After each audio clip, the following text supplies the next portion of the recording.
Mm.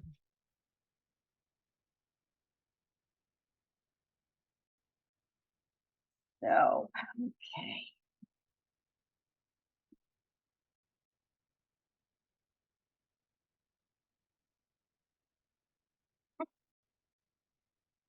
Hey, welcome back to the Awesome Life Podcast. I'm Karen Stelch, your host. And this podcast is basically for people in transition, women in transition. And that can be almost anything that you are transitioning. Whenever you have a life change, you're in transition. Most of those transitions occur after the age of 40, but this is for all women who are looking for any kind of success, what to do next. I don't think I can do what I love and make any money. I don't think I can do it. Well, guess what? You can. You can because you are awesome in every way, shape, and form. And never forget it. You are here for a purpose, and we are here to help you discover that purpose. And I have a wonderful new friend, Monique Allen. She is going to be sharing with you lots of information. What a unique life she has had, really. Uh, it, she just shows you that anything is possible. And so we're going to help you along with those things, right? Absolutely. So welcome, Monique. It is such a pleasure to have you as my guest. Well, it's fabulous to be here, Karen. I have been listening to some of your podcasts and actually just listened to the last one, and that was really inspiring for me. So I hope I can do the same for your audience. Oh, I know you will, because let me share a little bit about Monique. She has a background, and she is the founder, as the founder and creative director of Garden Continuum. Ooh, I like that name. It is so cool. Monique Allen has utilized her knowledge as a lifelong gardener, a business developer, and educator to bridge the gap between landscaping and business building. And with that experience, she has now launched her coaching career as the Lifescape coach. I like that too. It's Got it. right. So you created the Lifescape method, a strategy developed to guide people towards improving their land, their lives, and their professional satisfaction. Monique believes in a lifescape represents the intersection between good design, solid construction, devoted stewardship as a way to bring the gifts of nature into your daily life. So how did this all begin? Where did you find this innate? I mean, I can feel the energy as I was reading your bio Yeah. to deal with landscape and nature. Where is that coming from? Yeah. I fell into it. I kind of lucked out and tripped into something that ended up being something that ignited a passion in me, but it also created a really safe space for me. So the two together made it really stick. So I've got some childhood trauma, and I felt very lost as a teenager, just really not sure what to do. When I was a young person, very young, I turned to religion, the church community, and that helped me to really ground and stay safe at that period in my life. But, by the time I turned 18, I was starting to question the church and, how much the church likes that. And so I was starting to feel less safe in that environment. And so I felt a little cast out. I think this happens to teenagers a lot with organized religion. And so I was adrift. I was adrift at that really important time between high school and, hey, what are you going to do with your life? And I was kind of poking along, and met somebody who was working for a landscape company. I was working in a clothing store, and he said, you're strong. You like to be outside. I was a dancer and a bodybuilder at the time. Why don't you come work with us? And Karen, I don't know how to explain it, but like when you go into something and it just kind of like hits you between the eyes and you're like, wow, this is cool, right? I got to do all the things that made my nervous system feel safe, right? Be in the sun, be in the fresh air, work physically hard, right? And be occupied with tasks, sort of tactile tasks. Tactile, yeah. Right. All of those things settled my nervous system, which was, dealing with trauma and dealing with feeling lost. So, that's how it started. How it perpetuated for an entire lifetime is that I'm very curious. And so every time something would either, get boring or feel like it was rote, I would kind of turn that rock over and be like, there's got to be more. There's got to be more. And there was always another rock to turn over. There was always something new and exciting. And I kept following the threads of that excitement. And it carried me through now almost 40 years. Wow. Wow. And yeah, basically it's that curiosity, isn't it? Turning that other rock over. I love that analogy. Finding that, because it can be very exciting to begin with. And then you say, isn't there more? Yeah. Yeah, for sure. And I think with any practice that's worth investing in. So I started dancing at 9 and I danced up until I was in my early 20s. And, I started bodybuilding at, I think, 16, started going to the gym, and then 17 and 18, I was really doing it. And then I did it kind of through my mid 20s.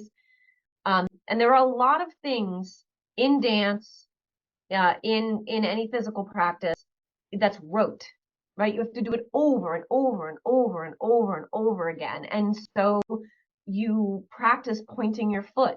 You're constantly practicing so you can get a deeper point. You're constantly practicing, raising your leg, and you have to do it over and over, or else the body can't do it. And this repetition can be really boring. And we see that in all professions. We see that in family life. We see that in our relationships. And so for anything to go deep, we have to be willing to be repetitive, committed to that repetition. And so I think the thing that keeps it from becoming so boring you want to put needles in your eyes is turning the rocks over, right? If you can couple that repetitiveness, the necessity to repeat, with curiosity, I think it lightens the mood.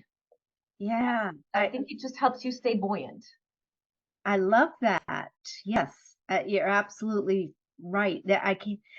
That was one of the things that bothered me so in dance class when I was a kid. It was like, all right, I want to learn how to dance. I want to learn it was ballet and tap, and I really wanted to learn over and over and over and over for the recital. And that is not, I wanted to learn all kinds of possibilities, not just for the recital. And you're right. The practice is so important. So important. And even with gardening, so gardening is incredibly repetitive, right? You have one spring after another, and after another. And spring is spring. There are certain things that are happening in spring, and you might want all you want for like a fall task.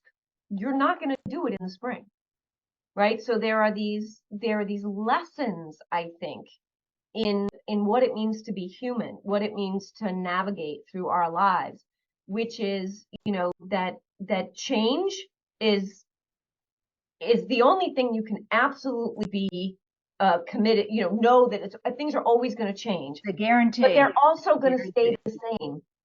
So there's a French saying, and I'm probably going to say it wrong, but the translation is, the more things change, the more they stay the same. Yes. And so it's dealing with that kind of that yin yang energy of things changing and things staying the same. So a lot of times in relationships, if you think about, well, I'm going to dump this one because I'm bored, and I'm going to go with this one because that one's exciting. Well, trust me, that one's going to get boring too. So you've got to figure out, like, what are the expansive ideas around a relationship, a business, a physical practice, a spiritual practice. I mean, even spiritual practice, we say the same prayers over and over. I'm teaching yoga now, and I'm much more steeped in yoga philosophy now, but we say mantra over and over. We do certain asana over and over. That tool of repetition is part of what makes us really solid, really capable, and also resilient. Yeah. Yeah, I can see that. And so tell me, how do you incorporate all of that in the Lifescape method? Yeah. So I started the Lifescape method started in my landscape company. Okay. The landscape company was growing, and I was finding that I was repeating a lot of things that were extremely uncomfortable that I didn't want to repeat anymore. And learned that I needed systems. That if I had systems, that the systems would then be the backbone of how my company functioned. And so I had to build the systems. And then once you build the systems, you can train to those systems, as opposed to trying to recreate the wheel every spring when you have a new crop of gardeners, right? So I started doing this, and I was getting better and better at it. And then I thought, oh, I really need to codify this. And so I started to write it down, and then that's where the book happened. So Stop Landscaping, Start Lifescaping is my taking a method and applying it to my company strategy, so that when anybody comes to work for me, or when anybody hires me, we're always working within this very, very easy method to understand. And then that method I then took and started to use for business building. So it's very easy, and there are 3 tenets: that any system needs to be organized. It has to have an organization. And I'm not saying it has to have a singular organization. Like, I might organize something different than you, and that's okay. But it needs to have an organization. It needs to embody health. And then it needs to be vital. It needs to have vitality, or what I like to call wow factor. I like that. The reason for wow factor is that wow factor is what keeps us turning the rocks over. Wow factor is what keeps us going when the other things feel rote. We as human beings, we're attracted to beauty. We're attracted to excitement. We want that. The problem is, when we lead with that, we can get really disorganized and very unhealthy. So we have to lead with organization and health, because these are foundational. And then you can apply all the wow that you want to give it that fun, that spice, that joie de vivre, that je ne sais quoi, that, so that you're really feeling excited about it. And this is as true for building a landscape as it is for building a company. For anyone who's listening to this, if you're an entrepreneur, you know exactly what I'm talking about. The back office work has to get done. You have to send the invoices out. I can't tell you how many entrepreneurs I talk to, one of their biggest fail points is cash flow, simply because they don't send out the invoices, because that's boring and it takes time, and they have to do it at night. But these are foundational things. They have to happen, and then you get the wow factor. Exactly. I like it. It's all about building the foundation to begin with, isn't it? And then making sure that things are in place, and then you can hire help, as you do. And your book, if you're watching this on YouTube, her book is in the background. And tell us the name again? It's called Stop Landscaping, Start Lifescaping. Ah, fantastic. Yeah, so the book is, it's a little tongue in cheek, because my flagship company is a landscape company, and that's absolutely what I do. But the idea was to take those 3 tenets, organization, health, and wow, and to using regenerative landscape practices, sustainable practices, organic practices, figure out how to build really life-filled landscapes. And so we say that a lifescape is the 10x version of a landscape. A landscape is something you look at, and a lifescape is something you live in. Yes. So the book is all about how to take a project from that very sort of ethereal, blurry dream and bring it into visioning, then bring it into a plan. From plan, begin to really design it and plan it. And then once you've planned it, you can build it.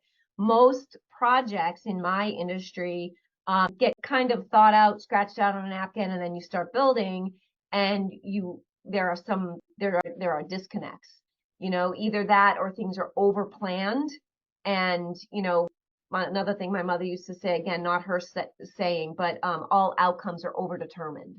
It's like, stop thinking and start trusting in a more refined process. So that's what this book is about.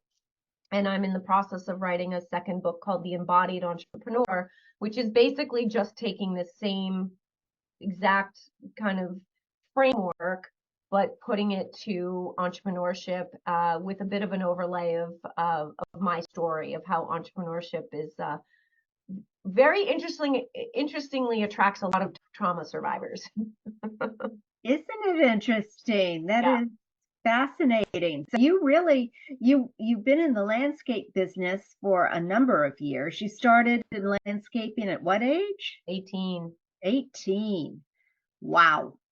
And not that you're anywhere near my age, but it's been a few years. It's been a few years. I'm going to be 57 in 2 weeks.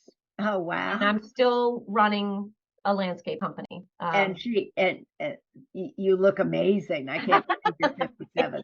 That's fantastic. But age is just a number. Just a number. It's how you live it, isn't it? And right. when you're doing what you love, you look younger. You feel good. Yeah, and you have that wow factor. Yeah, for sure. And to be clear, like I also have my struggles, right? Like I would want to be really transparent and say that, having this landscape company for this long has also been very, very hard. I went from being able to physically do the work to not being able to physically do the work because I had some disc problems in my neck, and I had there were things that happened. I birthed 2 children, and so I wanted to be able to focus on motherhood. I also have a stepdaughter, and so I really wanted to do that, and to run a production company. A landscape production company is not it's not set up to make those 2 things work in balance. And then I definitely, and the reason I'm bringing this up is because you're talking about transition, about being in transition, and I can certainly, how hindsight can see so nicely. 2020 vision and hindsight, right? Yeah, but all of these transitions, all of these moments when I thought I couldn't do it anymore, I just couldn't do it anymore. And I had to do something different, or I had to bring something else in, or I had to turn over another rock, just to, so I think that evolution that includes transition is really important to speak to, because I still to this day have moments where I'm like, I don't know if I can keep doing this, because I am human, and I have my high points and low points. And sometimes I get grumpy about having to be repetitive, and I don't want to be repetitive, So that's where things like starting the coaching business 8 years ago came in. That's where deciding to become a certified yoga teacher and begin to teach yoga came in, because part of the things that I needed to feed my soul so that I could keep doing the landscape company were going to be tangential, and not, singular. And I think as women, I think we have an amazing ability to be complex in a very rich way.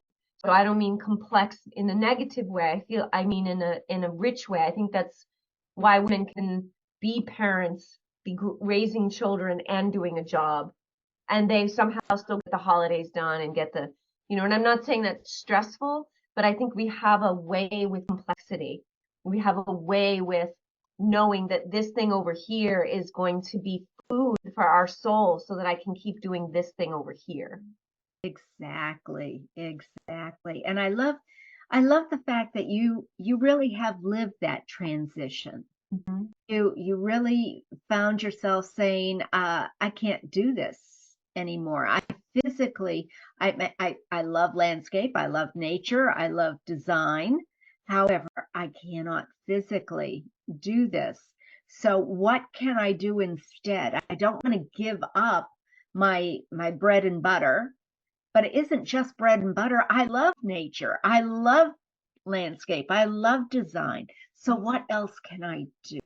Mm-hmm. And That yes and, right? It's seeing things in this more inclusive and expansive way, and trying to throw out the either or mentality. I can either do this or I can do that. Because what that does is it requires us to make choices that sometimes are too hard to make. Now, I'm not saying that some things sometimes just need to be cut out, like for sure. Like when I first learned about conservation, I had known a little bit about organic practice, but then I went into conservation practice and became a conservation commissioner. And this is volunteer work. I really believe in volunteer work as the way to feed your soul and keep turning the rocks over.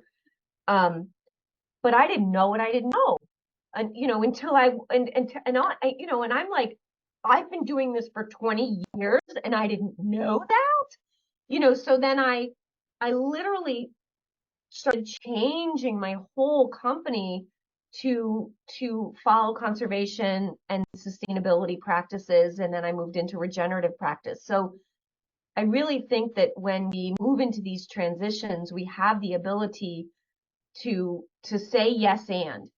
Yes, I'm going to keep my landscape company and I'm going to change it so that it's fully sustainable, organic, and regenerative, which means I'm not using chemicals and pesticides anymore. I'm not using, you see what I mean? So I think the yes and strategy helps with discernment.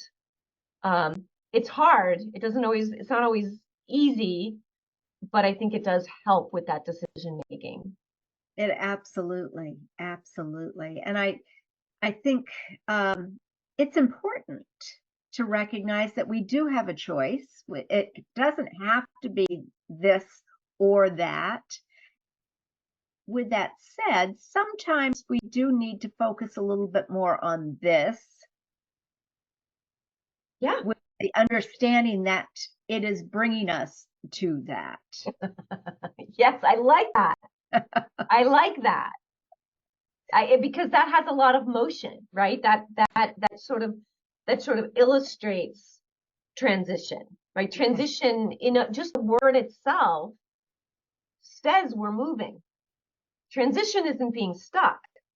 Transition is motion. And so if we can take any steps, those steps help to lubricate the wheels of transition so that we don't feel stuck. So I know that sometimes for me, like my yoga teacher says, when you teach, you have to be available for those students in the room, and you're holding them in a spiritual space. You're holding them in a space where they're on their mat and they're actually going to whatever their place is. So you kind of can't come in all grumpy and disgruntled and messed up and whatever. You come in with this bowl, and sometimes the bowl is full and you've got all these great ideas and you're feeling wonderful and you've got stuff to say, and sometimes you come in and your bowl is empty. It's just empty. You have got nothing. You have the bowl though. And there have been a couple of times when I've gone in to teach a class and I'm like on the verge of tears, like I'm not feeling up to it or want to. And then I move into being in service to those people. And I really go deep into the emptiness of that bowl and understand that the bowl really is never empty. It's all perspective. And then I start literally giving from the emptiness to them. And don't you know, every time I'm at the end of the class, that bowl is full. Isn't that amazing? Isn't that amazing? I love the fact that you are giving, and that's what women do in general. We give, give, give. It's also really important to recognize that what we give will allow us to receive as well. So we need to be open to that receiving. So the fact that you had that empty bowl allowed you to be open to the receiving that was coming to you in the class. And without that empty bowl, you wouldn't have been able to. It could have been very overwhelming. Yeah. Yeah, that is so beautifully put. It really is. And I think that being in a posture of being open to receive is really important. And I think that empty bowl really does illustrate it nicely because, you know, we want to give and that's great. We can overgive and that can be terrible. But when we're giving, we're hoping that the person we're giving to will receive. But how could anybody receive what we're giving if we're not going to receive what they're giving?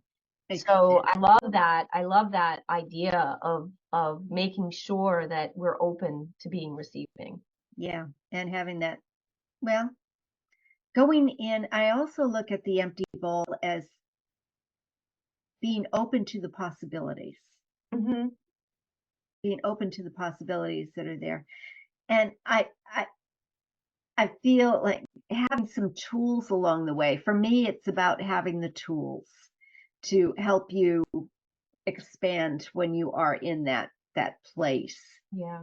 And I was talking about it the other day about having EFT, having the tapping tools. Yep. And your description was ideal. I was going in to facilitate something, a meeting, and I had to be in my A game, and I was far from my A game, far from it. Talk about down. And I didn't know why. No idea why. Mm-hmm. And so I said, well, I need to be in my A game. That is what I want. What do I do? Because I'm not there. And that's not fair to them. Right. Or me. So anyway, it was a long story of, well, I just came back from my coach, my business coach, who was actually a tapper, an EFT practitioner. And I said, all right, I'll just start tapping. I don't know anything about it. I don't know anything about this. And I don't know why I'm feeling like this. But all of a sudden, I was turning in. I was driving. I shouldn't be tapping while I'm driving, but I was. And I stopped to make the turn into the meeting place. And all of a sudden, I noticed I was back. I had my A game and I went in there just able to do it, just filled, but it wasn't there. So I love the fact that you were able to receive from your group. And then we also have tools because sometimes we have to come in full tilt. Yeah. Yeah, for sure. One of the mastermind groups that I work with, they offer training on neurosomatic intelligence, training and specific drills. And so in that group we do a number of drills and that's really helpful for nervous system regulation. And I've taught some drills here at the Garden Continuum at the landscape company. Because you know people can get dysregulated in the trades. You know, people are much more apt to you know to swear, to you know yell at you, to slam doors, to whatever. You know, it's not really an office setting, so you're dealing with a very different kind of work strata.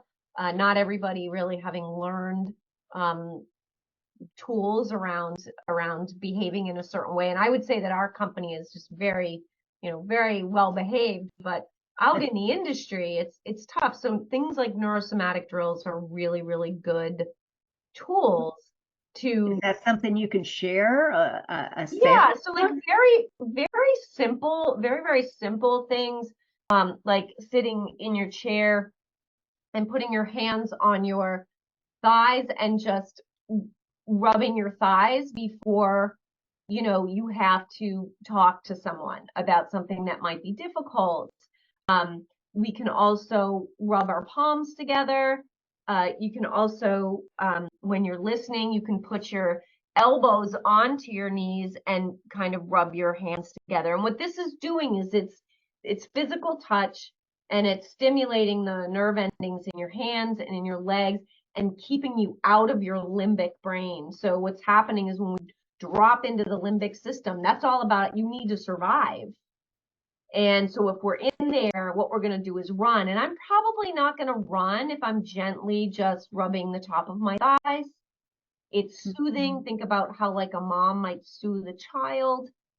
And Have people rub the back of your back, or yeah, it's very easy. And then there are much more intense drills that are done in the mouth, like circling the teeth with the tongue, like actually making small circles in pressure points in the ear. So there's lots of really great ones. Anybody can Google neurosomatic drills or neurosomatic intelligence and get some cool beginnings. There's actually a woman that was in our group, Elizabeth Kristoff, and I believe she has some free drill training on her website. I can look that up, but that's just a great tool, because anybody can do it. It's not going to cost you a lot of time or a lot of money, but it's going to tap into the effectiveness of your nervous system to regulate to a point where you can actually respond instead of react. And her company is called Brain-Based Wellness, and she does have a free video series that anybody can go on. Oh, fantastic. She's lovely, lovely, lovely practitioner. What was that again? Brain-Based Wellness. Brain-based-wellness.com. Nice. Very nice. So these are some methods that you can actually use to, well, I'm not sure about recovery, but maybe it is. Are these methods that you can use to recover from? They're both going to be trauma recovery. That's coming at you. Yeah, both recovery and prep, right? So we think about recovery. Somebody says something to us at work, that's triggering. If you're an entrepreneur, you probably had the experience of a client questioning you in a way that makes you feel somehow belittled. Maybe they've questioned your invoice. Maybe they have questioned a practice or something that occurred on their property, or maybe you did a report for them and they feel like they were supposed to get 12 pages and you only sent them 6, and what's going on. And so what happens is you feel triggered, right? So there's that triggering. Everybody knows what that feels, that triggering event. You'll feel it in your belly or in your throat. You'll feel your pulse start to race, your heart start to race. So all of these neurosomatic drills are going to drop all of that back down. Right? They're going to help you to calm and regulate. Now, let's say all that happens and you calmed yourself, but you have to make a phone call and you have to talk to this person. And so rather than firing off the easy, crappy email, which I never recommend people do, I always recommend they speak if they can. You can do the drill so that you can write yourself a little talking point script, and then you can get on the phone with them, being prepared for their objection, and rather than vilifying them for their objection, speak to their objection, educate them. And when we do a neurosomatic drill to keep ourselves calm, or tapping, or like in yoga practice, so I do pranayama, which is breath exercises. Mm-hmm. So there's opposite nostril breathing where we breathe through one nostril and then the other, and you do that several times. That's going to regulate your nervous system. So a lot of different traditions have different practices to lower or regulate that nervous system out of the fight or flight. Mm-hmm. And then I think we do business a whole lot better. I think we deal with our spouses, we deal with our kids. I mean, you deal with everybody better if you're not in fight or flight. Absolutely. When we get out of that reaction mode, yeah, that's the key. Rather than react, you want to be able to respond. Yes. And it does take some practice to get to that point, but recognizing that, do you really want this fight? I mean, what is this really doing for you? Is it raising your blood pressure and your body system and the anger and stroke possibilities? Or do you want to respond and make something better? Yeah. So what do you want to be remembered for? I think a big part of this practice, beyond keeping ourselves healthy, is, what do we want to be remembered for? What do we want to, what's the energy that we want to bring to the room? What's the energy that we want to amplify? And that takes discernment, that takes making a choice. And here's the beautiful thing. It's hard to make choices when we're down in the limbic system, right? We want to come up. And so if we can regulate through tapping or breath or drills, that's great. We come up, we come more into the cognitive process. We kind of wake up, we get a little bright-eyed. That takes some time. So now we're in a place where we can respond. And I think when we know that, then now we behave in awareness. And in awareness, we go back to what you said, which is that empty bowl is not really empty. It is pure potentiality.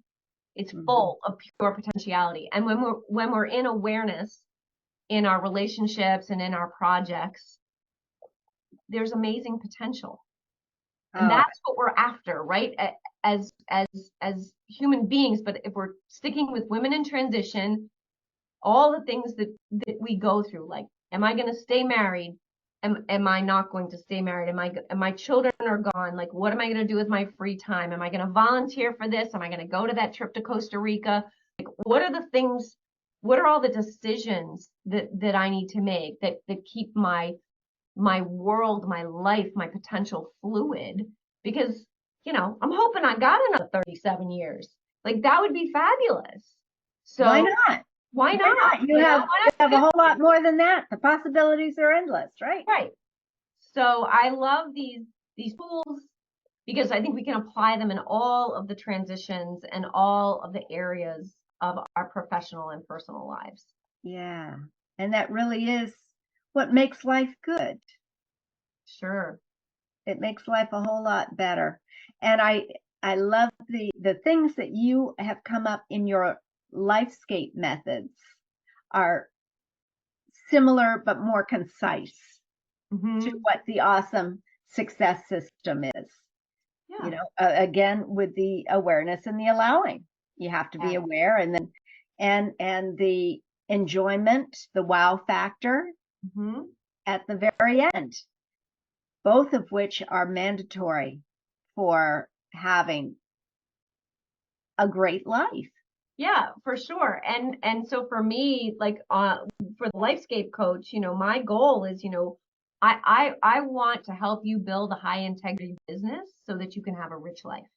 And it's not, it's not like, you have to have X millions of dollars in revenue or X million in profit or this or that. Like, all those things are really important. They're important. I get it. But what's really important is, are you living within your integrity? And does your life feel rich, right? So juicy, rich, exciting, vibrant. Even if that juicy, rich, exciting vibrancy is like crawling into bed at 7:30 and reading a great book. It's not like, it's like how are you finding those things that make you get in your car in the morning, drive, and you all of a sudden you notice you have this silly grin on your face? You know, you're just happy. For me, I notice it when I'm weeding. I'll be weeding and working in my garden, and I'll notice I'm just smiling. And I'm like, oh, okay, that's it. That's that spontaneous joy that when we're living in alignment and in integrity, understanding that we're always going to come out of an alignment. This is the human experience. We're gonna drop out of alignment, then we're gonna use those tools, remember our empty bowl, go back to our awareness, get back in alignment, right? So the more we do it, the more we're in alignment, the more we're in alignment, the more times we can have these feelings of spontaneous joy. And that to me is like, that's badass. That's awesome. That absolutely is. It's the best, isn't it, Monique? Yes. I love it. Love it. Oh, wow. So how can people get in touch with you, Monique?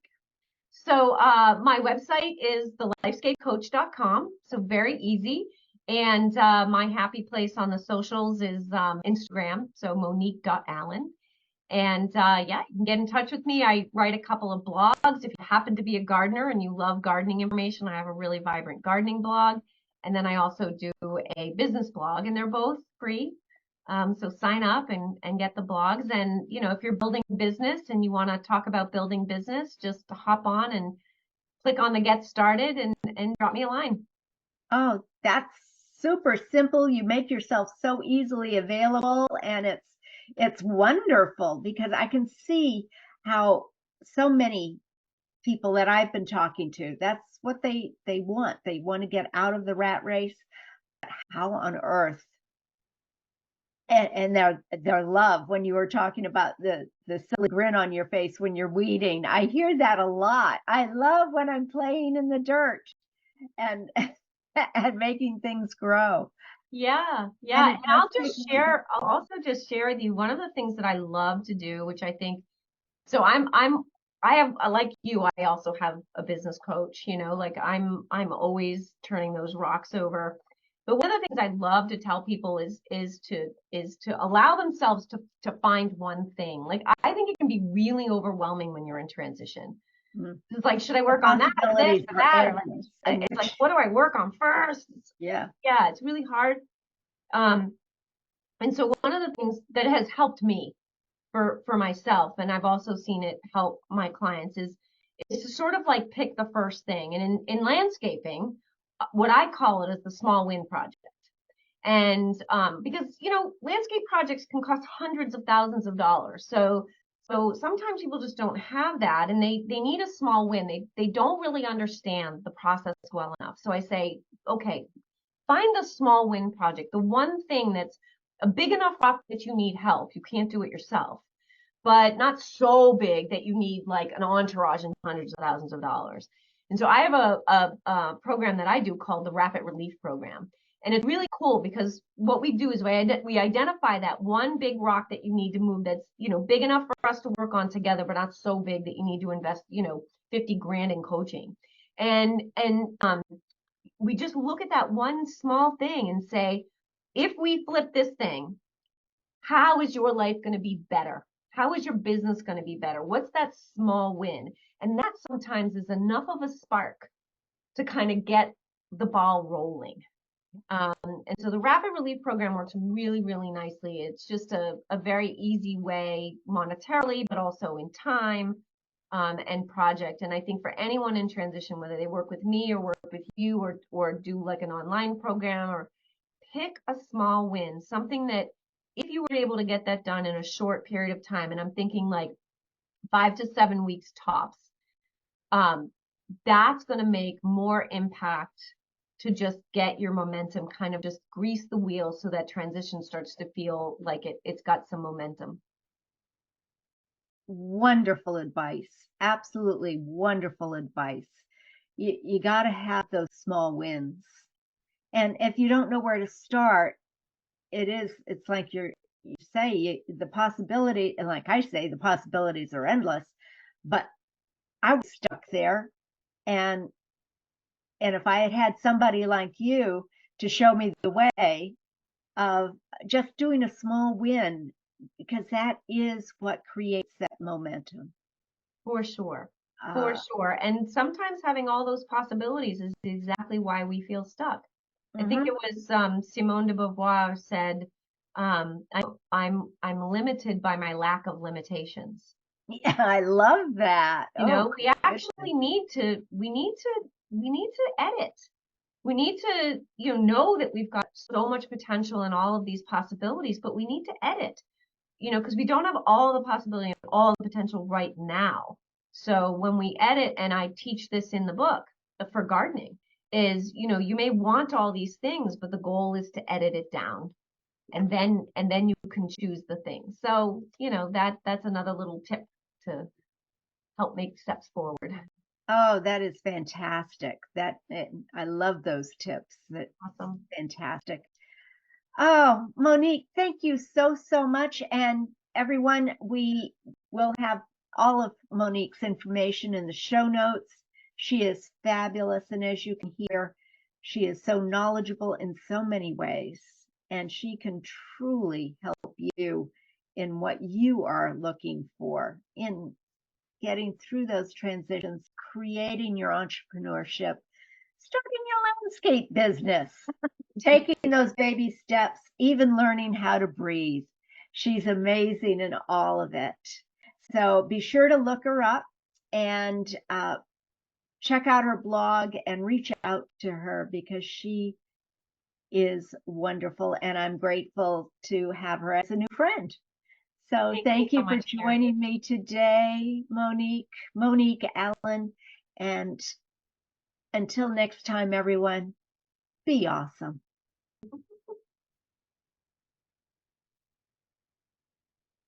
Thank you. Thank Awesome. you so much. Yeah, that was great. I really enjoyed having you. I think it is wonderful what you're doing.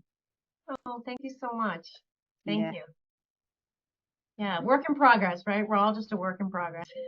that's what we are, and it is coming up with that ability to just feel good, you know, just Yeah. feel good.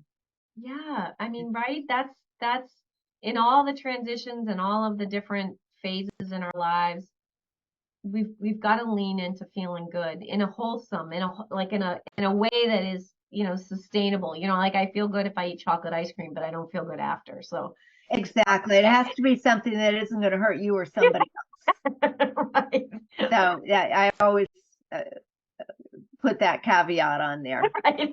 If it isn't going to hurt you or somebody else, give it a shot. Give Enjoy. it a shot. Give it a shot. Yeah. Hey, do I want to go parasailing? That really does sound like a lot of fun to me. And why not? Why not? Why not? You have your good instructor, you have the right equipment, and what's stopping you? If You want it's to hear something what you I'm love, going to do?